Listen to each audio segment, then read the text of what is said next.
whole grain, wholesome whole grain in rice.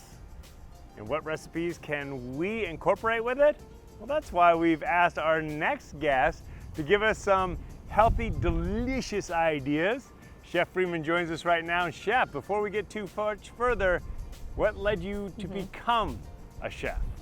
I think just always being around food, it was very natural for me to become a chef, but ultimately it was my interest in being a bit more intentional with my meals and my food and just dietary restrictions and things of that nature. So ultimately, just wanted to create a bit more discipline with my eating habits. Well, you become world-renowned, and through your pursuit, you've incorporated healthy with delicious. And given what you have learned, do share with us some of the yummy recipes you have for us today for show and tell. Where do we start? Yes, thank you so much for asking. I'm really happy to be here today with Ben's Original for the launch of Ben's Original 10 Medley. This is a blend of 10 different grains, vegetables, legumes, and herbs.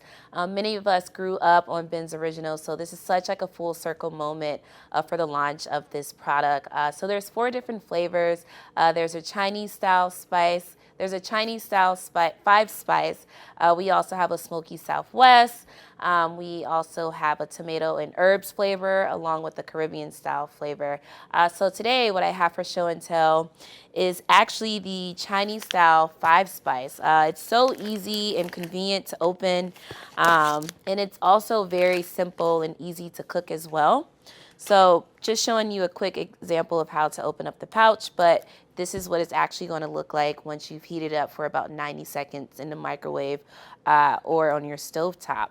And there's many different flavors and recipes that you can make with these flavors.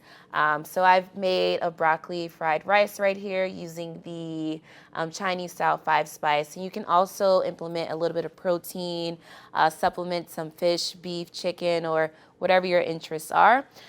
We also have a taco right here using the smoky Southwest flavor. We have a tomato and cucumber salad with the tomato and herbs flavor. And then lastly, we also have a wrap using the Caribbean style flavor. So you can actually find all these recipes online at bensoriginal.com. Well, Chef, no doubt it is delicious. But let me ask, as we wrap, and thank you for your time and great ideas and suggestions, what do you like to serve alongside some delicious whole grain rice? So I am a vegan plant-based chef, so I always like to serve up an assortment of different vegetables. I like to use things like plantains, peppers, onions, garlic, avocado, really anything. This is going to serve as a base, and you just want to build on top of that. So it really just depends on your palate and what you're interested in having for dinner.